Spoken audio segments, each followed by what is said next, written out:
We're the librarians from the Arapaho Libraries, and we are going to chat with you today about some great books that are a good fit for seventh grade readers or anyone else who's looking for a really entertaining story to read. So we'll jump in and we'll give you our book talks.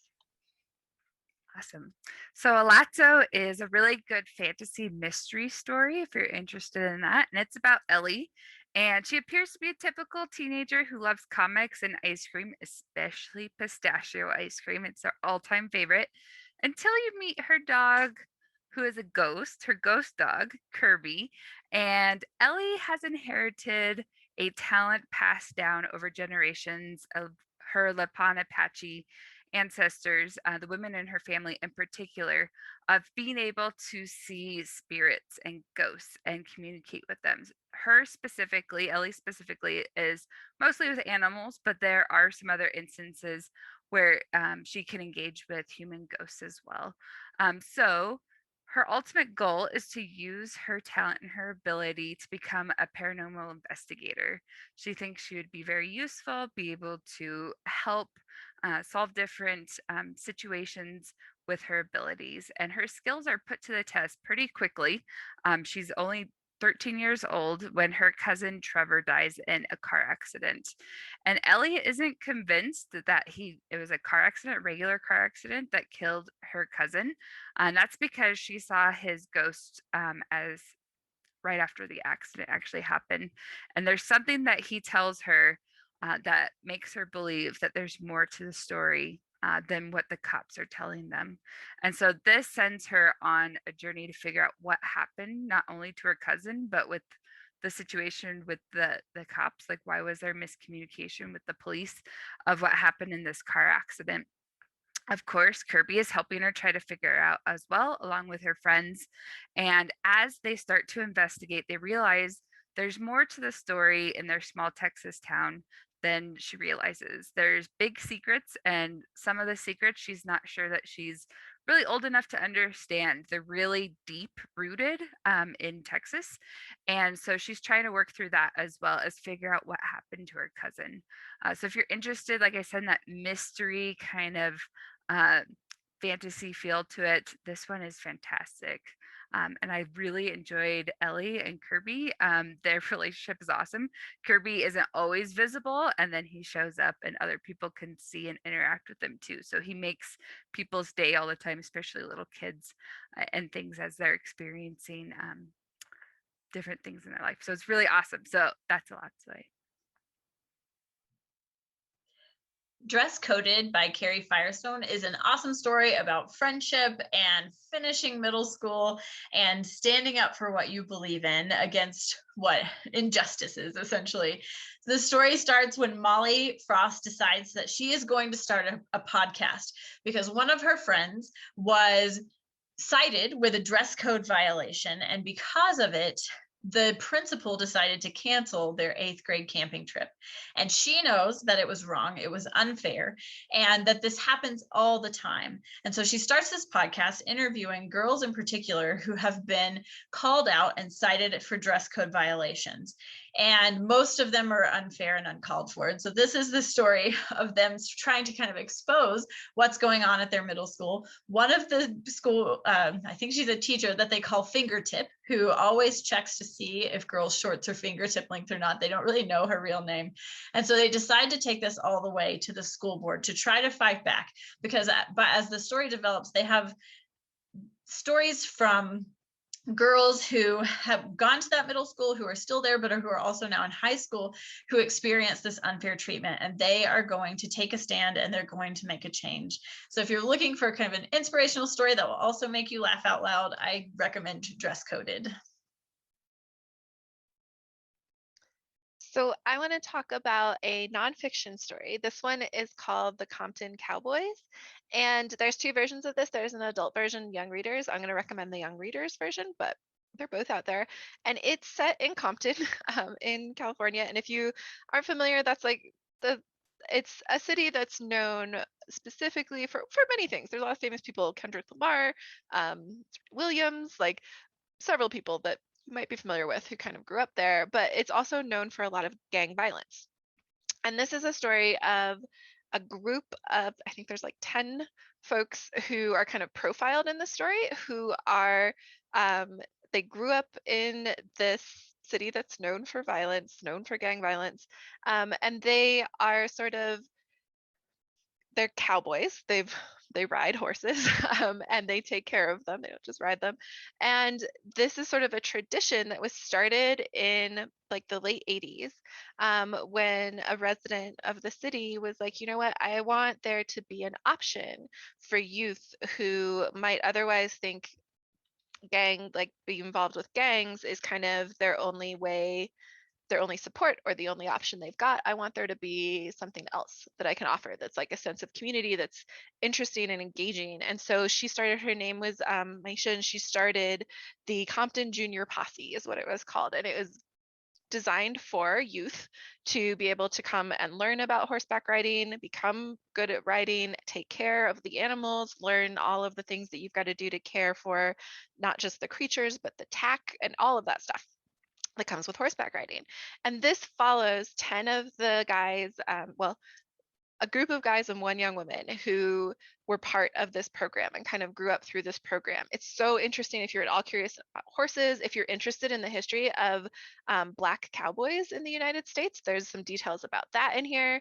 It's really, really fascinating, and it's really realistic because it's giving you a glimpse into how these people's lives change over time.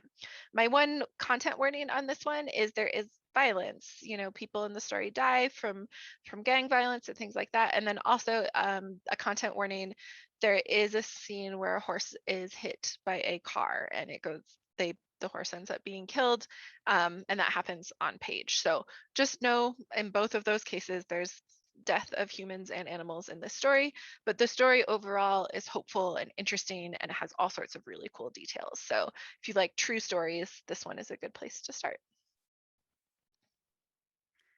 Time Travel for Love and Profit is a really fun sci-fi time travel book, and it's about Nefeli, and she's brilliant. She's super good at math, loves to figure out equations, loves to read, uh, is very good at school. But the start of ninth grade and most of ninth grade has been super rough for her. Her best friend, her main friend, has given up on their friendship and is starting to hang out with a different group that they don't connect with. And she is starting to get bullied. There's awful name calling starting to happen. And she wants to retreat. She wants nothing to do with it. And so she starts to spend a lot more time at the bookstore that her parents own and think of ways that she could change it and turn it around. And that's when her dad hands her a book to put away called Time Travel for Love and Profit. And she's a little curious. She's like, what is this about time travel? And as she flips through, she can't put it down. It holds all the answers for her. She needs to build a time machine and she knows how she's going to do it. She stays up all night figuring out the math, trying to figure out, see how she can do it. And she's decided she's going to turn it to an app on the phone. So you could just open this app and time travel to where you want. And so just before she's about to kind of set it off, she's getting herself ready and she presses the button. She's starting to realize that it might have worked. There's a few things that are different. It is the first day of ninth grade again, but some of the same things are still in place that weren't the year before. And so she is trying to figure out what is going on. And when she gets to the point that she wants it to change again, she resets it. And so think Groundhog Day. She keeps trying to get the perfect ninth grade year over and over again through this app that she's created. And she doesn't know who to tell about it because the more she comes back, the more things have changed. Her parents' memory is a bit off. They remember her birth date, but not the year she was born. The table that they painted a certain color is still that same color. So that year difference hasn't changed. And she's realizing that the students she was in the same grade are in upper grades, and it seems like she's more in a time loop, so it's very interesting. And when she gets through like 10 plus years of the first day of ninth grade, she thinks she might have finally figured out what she did wrong to try to help it. So see what happens every year when she comes back and is starting that ninth grade year. It is super fun, super interesting how her mind works and how she sees these different changes.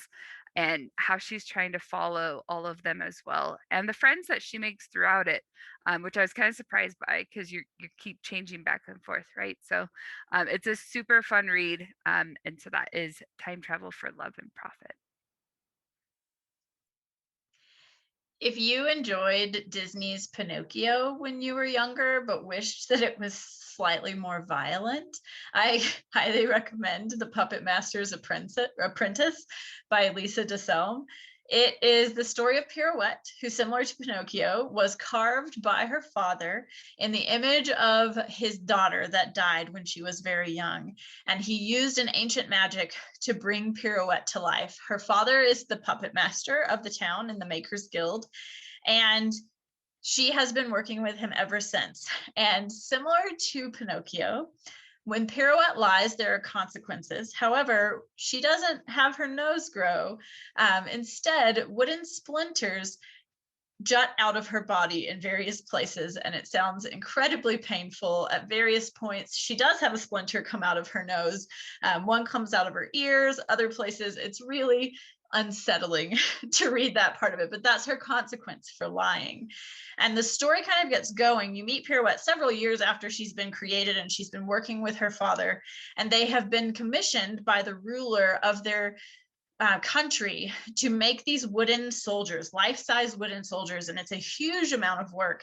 And what they discover, what you find out, is that the ruler of this country, he's called the Margrave, is an evil man, kind of deranged actually, who is commissioning these wooden soldiers and other creatures to try to bring them to life in the way that Pirouette has been. Nobody knows that Pirouette is actually a puppet.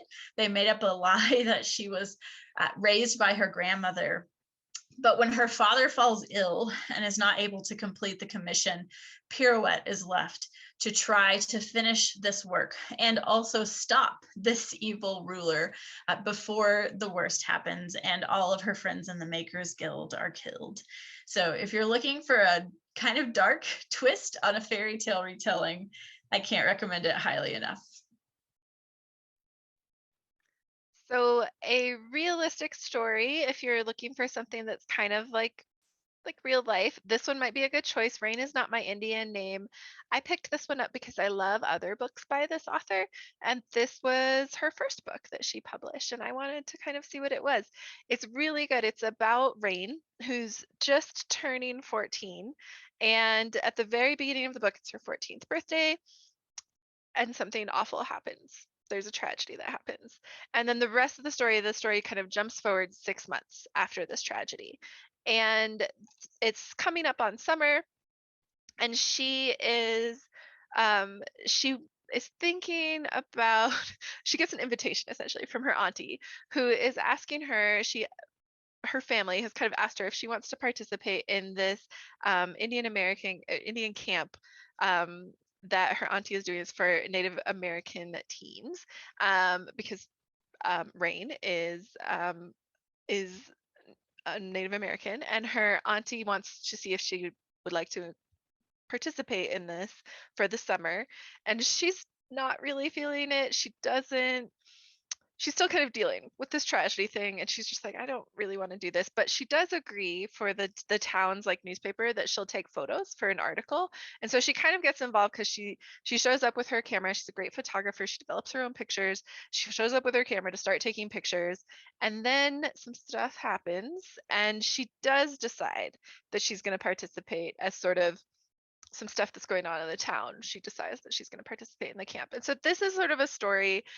It's a story about summer. It's a story about growing up. It's a story about friends and how you get through awful things that happen and figuring yourself out. So if you like those stories that really are kind of, this isn't a true story, but that deal with real life drama and good things and all of that, this one is really entertaining, really interesting. So I highly recommend it.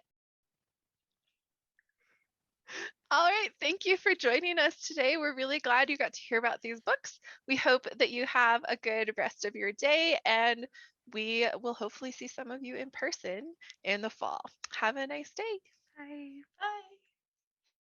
Bye.